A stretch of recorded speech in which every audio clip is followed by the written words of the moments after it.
Now turn up. What up, it's Marcus Dynasty Dubs. We have a DeAndre Swift signed jersey. We'll give that away at 2,000 subscribers for free. We are going to be going through camp hype, and I'm going to be going through 4 players that have been just getting the preseason hype. And we're going to go through whether to believe it, whether not to believe it, what to do with this information. And these ADPs have been going crazy with these 4 players, and I can even describe or give you some changes that happened from June drafts or May drafts compared to now August drafts, because it is completely different here. So the first person we're going to go off of is Romeo Dubs. I think part of the issue is Christian Watson's been hurt, and Romeo Dubs has been playing with Jordan Love and has been excelling quite significantly. We look at Romeo Dubs, he's a 4-5 type of receiver.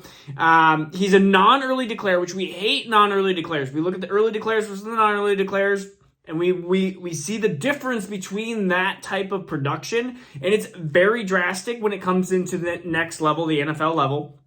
He was the 19th receiver off the board for a reason. Now, I understand Green Bay has sometimes used later wide receivers versus early wide receivers, or Aaron Jones versus Jamal Williams. There is the times that they end up having a wide receiver 2 that we like better than a wide receiver 1. And so Romeo Dubs is somebody that is not athletically going to be overmatching anybody or anything like that. He has made some really good catches, but his ADP has just been rocketing up, and I have seen him go over, some second and third round players. I've seen him go over Wan'Dale Robinson. I saw him go right behind Jahan Dotson in one draft. I see him flying up the boards versus maybe even like an Alec Pierce, who is a second round talent, who again I like more than I like Romeo Dubs. So Romeo Dubs is definitely the player that I have seen sneak from that late second, has now been reaching into that early second. And the difference between him and Christian Watson is not super drastic. And so Christian Watson has been hurt, hasn't been on the field, and so that is why he has been almost hurt. His ADP is dropping now, and Romeo Dubs is rising. Am I buying on this? I'm only buying if you can get him again at that late second level, but I'm not picking him over a Wan'Dale Robinson, and I'm not picking him even ahead of a couple players that we're going to be talking about later, like Damien Pierce. But I'm not going to be picking him even probably ahead of Isaiah Spiller, because I'd rather have a 4th round running back in this case than a 4th round wide receiver. I think he's a really good just kind of story, I guess you could say, for Green Bay. Somebody to keep an eye on, but I think Alvin Lazard's going to be the wide receiver 1 there. I think Christian Watson's going to be the wide receiver 2, and I think you're going to have a Romeo Dubs fit into the slot area. I think you're going to have him be wide receiver 3, and I think you're going to have him be the Randall Cobb role. Randall Cobb, I thought that was going to be Amari Rodgers' role, but he just never seemed to fit into that system. So, again, Romeo Dubs, I'm just going to caution. I'm going to give him a yellow. There's times I'll draft him. There's times I won't. He's moving up. I'm not super drastic on the ADP. I'm not super against it. The next person I'm pretty against is Isaiah Likely. And he, again, RAS score, so relative athletic score, of 4.84, which is poor. I mean, he really did good in vertical jump and broad jump, but everything else was poor. And so you look at Mark Andrews is 27 years old. Rashad Bateman, a new young wide receiver, I think an alpha in that offense. Mark Andrews has missed 3 games in the last 4 years. So whether he's not injury prone or anything like that, he's not George Kittle. And so really you're looking at a 4th round tight end out of Coastal Carolina. He did good at Coastal Carolina. He had a good dominator. He had a good season last season at Coastal Carolina. And really, if you look at his tape, you go, oh, okay, I can see some flashes here. But what are you really going to get out of Isaiah Likely? You're hoping for a Mark Andrews injury, and if Mark Andrews doesn't get an injury, what are we looking for Isaiah Likely? 400 yards and 6 touchdowns? I see that being in the relative of possibilities, but that doesn't excite me at the tight end level. And we know that tight ends take years to develop. So even if you give him 2-3 years, likely he'll be passed by that point by another tight end that the Ravens love to draft. And so just seeing that, I think I've seen Isaiah Likely go ahead of Greg Dulcich. I saw him go ahead of Trey McBride because Trey McBride, the backup, but I would rather have Trey McBride easily over Isaiah Likely. I saw him go over Jelani Woods in a draft. It's just the difference between that versus Isaiah Likely, who is not even in the realm of conversations. 2 months ago, he was a fourth rounder, fifth rounder, and now he's being drafted in the likes of some of these top tight ends. I'd rather have Greg Dulcich, Jelani Woods, and Trey McBride easily over Isaiah Likely. I understand that he looked good in the preseason, but again, it is the preseason. We have to understand that a lot of these guys are second and third stringers, and you're supposed to look good. And just because you dominate in the preseason, we've seen this year and year and year. We've seen this with Bryan Edwards, the domination of Bryan Edwards and the hype of camp of Bryan Edwards. We saw it with Terrace Marshall. We saw it with Anthony Miller. We see it with all these different players. Oh my goodness, they look amazing. And then all of a sudden they come out in the field and it's like, ugh. That was not that they play against number one competition, number one starters, and it changes things drastically. The next one is Isaiah Pacheco, seventh rounder. I remember the likes of Darwin Thompson. I don't know if you guys remember Darwin Thompson, but he was supposed to be the almighty. He was the guy that was the seventh. I think he was a seventh rounder. He's sixth or seventh rounder. He was supposed to be the next big Chiefs mobile receiving running back that was going to dominate and be a really successful running back. And I remember going, wow, like the preseason hype is real. Like I'm even starting to turn on it and like it. And then I was just like, okay, preseason. Let's just see what happens in the NFL level. And he didn't make it. He hasn't made it.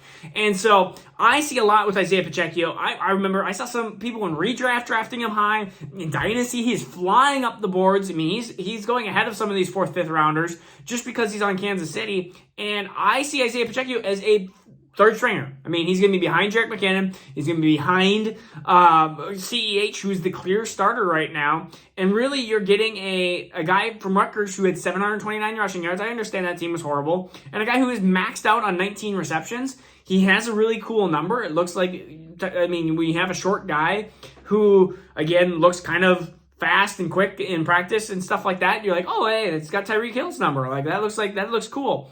But he's also non-early declare again. We don't like that. It's consensus for pretty much all these players. Non-early declares. Low draft capital. But lots of preseason hype because they're beating out third stringers, second stringers in some cases. The last one we're going to talk about, and I'm done talking about this player, I think, it's just Damien Pierce. And if you're a Damien Pierce liker, that's all right, or a lover. It's usually a lover or hater. He's a 7th RB. 5'9.5", 218 pounds. You've already heard me. Low speed, low receiving ability in college. 4 years, non-early declare, 402.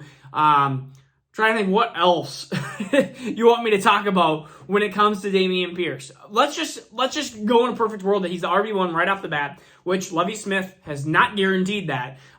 The top two running backs from Houston. Do we even want Houston in 2022? If you combine the top two running backs from 2021, you have 214 rushes for 721 yards and 4 touchdowns with 32 receptions and 210 yards with a combined 133 fantasy points being RB31. Do you want that? Do you want that from a top 7 dynasty pick right now? Top 7 dynasty rookie pick. I saw him go 4th twice, back-to-back drafts, and I was like, what the heck is going on? The Damien Pierce is, like, people will say, hey, I have this one person out of the last 3 drafts, or I have this 10%, 5% chance, and I'm going to show you examples of that 5 or 10% chance, whether it is the Aaron Joneses or whatever it is the Austin Ecklers or the Arian Fosters or whatever it might be. They're going to try to show you that 5%.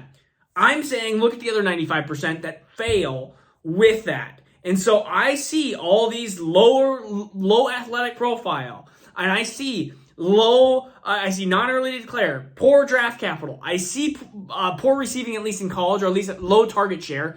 I see low speed, and everyone else tells me, hey, he looks like a Javonte. Hey, the 4th round is not what it used to be. Well, I look at the 4th round last year, and most of it is what it was like in the previous years. Lots of guys who have just been kind of just look at the last couple of years. There's not much. I mean, the player that you want the most in the last couple of drafts is probably I don't know if I can talk right. Elijah Mitchell. And Elijah Mitchell is somebody that dominated in college, had a super high dominator, and had very similar to the James Robinson show.